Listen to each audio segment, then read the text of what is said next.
So, Susie, we well know that when it comes to making a budget and dealing with budgets, there are so many people, so many of our viewers who have absolutely no idea where to begin. What would you tell them? Here's what I would tell them. Are you kidding me? A budget? A budget is like a diet. A diet, you lose 20 pounds, you gain 30. A budget, you restrict and you restrict and you restrict. And then all of a sudden, AJ, before you even know it, you go into a store and you walk out with 7 pairs of jeans. So it's never about budgeting. It's about being in control of your money. Here's the real problem. People don't know how much money they have coming in. They don't know how much money they have going out. They don't have a clue where they stand today, and you can't get to where you want to go if you don't know where you are. So you first have to figure out, do you have enough money coming in? Where's your money going? What are you wasting it on? And then rather than budgeting, just make little changes in your life. If you get your hair cut every 4 weeks, get it cut every 6.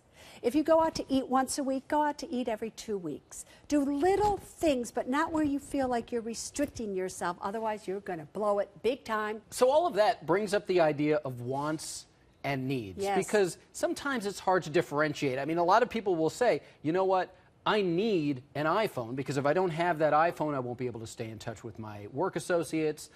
And personally, I would say I need a boat because I'll go crazy if I don't get to get out on the water. All right.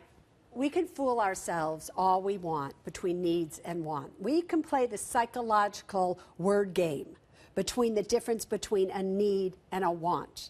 But if you don't have an 8-month emergency fund, if you aren't fully funding your retirement account, if you have credit card debt, if you're behind on payments, if your student loan is in deferment or even in default, you better get serious with your life, and you know what a need is. You need to buy food at a grocery store for you to eat. You do not need to go to a restaurant. You need gasoline in your car, possibly to get to work. You don't need gasoline in your car to go skiing. So you can fool yourself all you want. But in the end, the only person that you are hurting is you. So if you don't have money, you should only buy needs. You have to buy needs because you need it. If you just give up your wants, you'd be amazed how your life turns around. So you're talking about things that people need to do to take care of debt, to pay off things that are hanging over their head perhaps. But what about saving for the future? Which should be the #1 priority? Because that's a debate I hear all the time. Well, I know I should really be paying off that college loan, but I have nothing saved for tomorrow.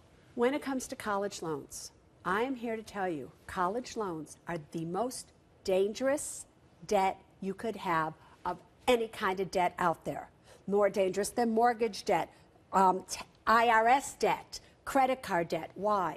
Because in most cases, student loan debt is not dischargeable in bankruptcy. So if you just stop paying it, all of a sudden you watch 20,000 grow to 40,000, grows to 80,000, grows to 100,000, and that's when they come knocking on your door. Because they want you to get further in debt because they can garnish your Social Security check if they want to. So when it comes to certain debts, such as student loan debt, you better pay your student loan debt before you are even saving for an emergency fund. If it's one or the other, debt has to be your choice. But why do you all have to be all or nothing investors? Why can't you, if you have $100, split it? $50 towards debt, $50 towards savings. But that's not how we think about money, but we sure need to. And as you said, again, to reiterate, certain debt takes priority over perhaps paying down debt. Some and putting something aside for what's ahead. So obviously the definition of making it in America has changed quite a bit, even over these last few years. What does making it in America mean to you these days? Making it in America is you are able to sleep at night and not worry when you get up in the morning, how are you going to pay your bills? Making it in America knows that one day you're going to be able to retire, but it's not going to be at 59 and a half. It will probably be at 67 or 70. Making it in America is that you can smile for the things that you have, not for the things that you wish you did. Makes me smile just sitting with you. Thanks, AJ.